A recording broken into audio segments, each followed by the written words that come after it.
Hey there, welcome to Unlock. I am so glad that you're here.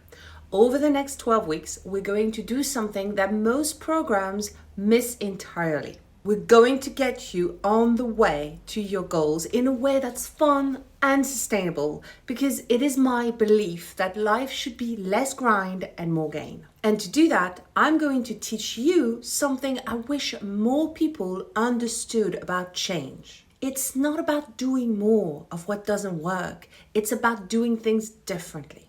And you might be thinking, okay, this is just another goal setting program, but here's where this is different. Here is where what we're going to do will stick with you forever.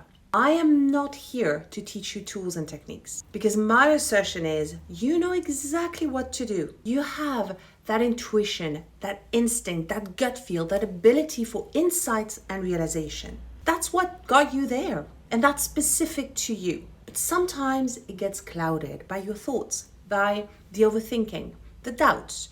So during these 12 weeks, my goal is to keep you in line with your true purpose, away from overthinking and in line with your desire. And I'm going to do this by changing how you relate to these thoughts, by nudging you in the right direction when you lose sight of who you truly are and what you're really capable of. So there are 4 pillars that shape how we move forward, or don't. Purpose, joy, simplicity, and last but not least, thoughts. When progress feels hard, when you're stuck in start-stop cycles, when you're overthinking but underdoing, it's always because one or more of these pillars is off. You don't need to fix yourself.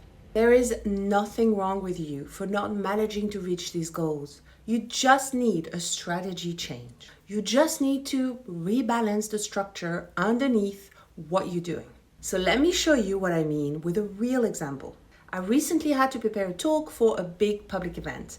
And let me tell you, every part of me was screaming, I don't want to do this. For the little story, I used to dread public speaking like the plague. Now I love it. I don't just love the experience of speaking in public, I love the lead up to it, the preparation that goes with it. If you had told me this 10 years ago, I would have been like, okay, what drugs are you on? And probably can I have some too? But here is one thing I want to make very clear. I'm still scared. Of course I am. It's only natural to be scared. It means you care. And we are going to talk about fear a lot during the next 12 weeks. How to tame it, how to befriend it. But the difference is now I don't mind that I'm scared.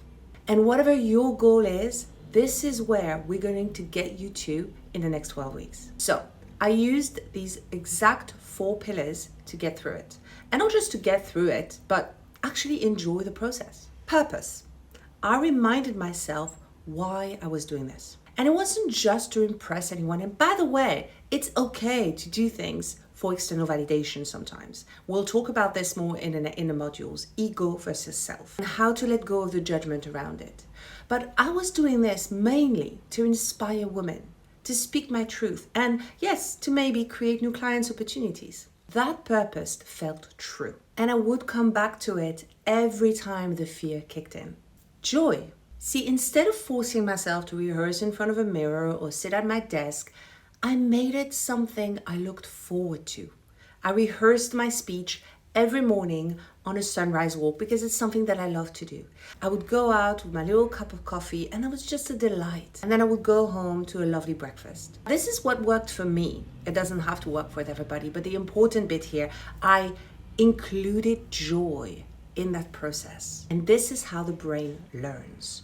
And we're going to talk a lot about neuroplasticity and the role of pain and pleasure in that neuroplasticity and how can we train our brain to enjoy where we want it to enjoy. Simplicity. I didn't know where to start. So I just started by talking to my phone and recording myself. That gave me clarity. It made me create a speech that made sense to me. And then I used AI to transcribe and give me feedback. And I just kept repeating the process until it felt natural. No fancy system, just the next step and then the next. And this is an important bit as well, knowing how to do the next step, which is something we're going to talk about, but also knowing what are your strengths and what your weaknesses are. And just to make your life easier by bringing in tools that are going to help you with your weaknesses. And finally, last but not least, thoughts. Thoughts are the building blocks of everything that we do. It's what creates our experience of life. And this is going to be a huge topic for the next 12 weeks. And yes, my mind was loud. You're not good enough. This is going to flop. No one cares. Who the hell do you think you are? But I recognize the script. And here's where I want to pause, because some of you know exactly what I mean by the script, and some of you are just like, what is she talking about? Again, this is something we're going to cover during the next 12 weeks, but I'm just going to give you a quick little overview of what this is. Think of your mind like an oven. It's constantly baking thoughts or cookies. Some are delicious, positive, energizing thoughts, motivating. Some burn to a crisp. I can't do this. You're lazy. You'll never change. You suck. Everyone else has it together but you.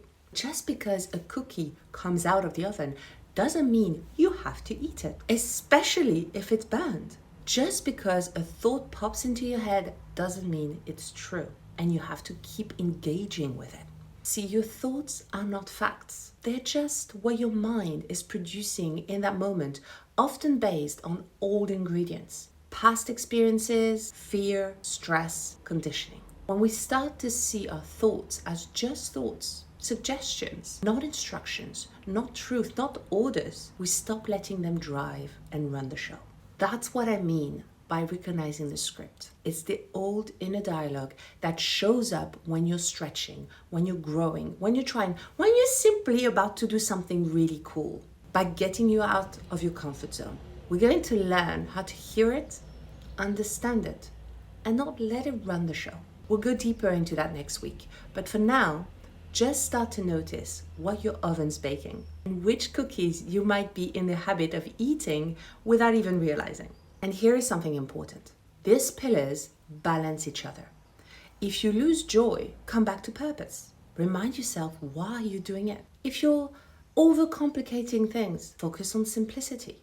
What's one small step I can take? If your thoughts are spiraling, reconnect with joy or purpose, because those feelings shift your mindset more than forcing a positive thought. And if you don't know what to do, just check in with all four. One of them will have your answer. Don't worry, we're going to go through this together. You don't need all four pillars to be perfect all the time, but if one is crumbling, the others can carry you until you get your footing again. So what's next? You've got a worksheet waiting for you. It's going to help you explore your own goal through the lens of these four pillars. Don't overthink it, just follow the prompts and be honest. This isn't about getting it right.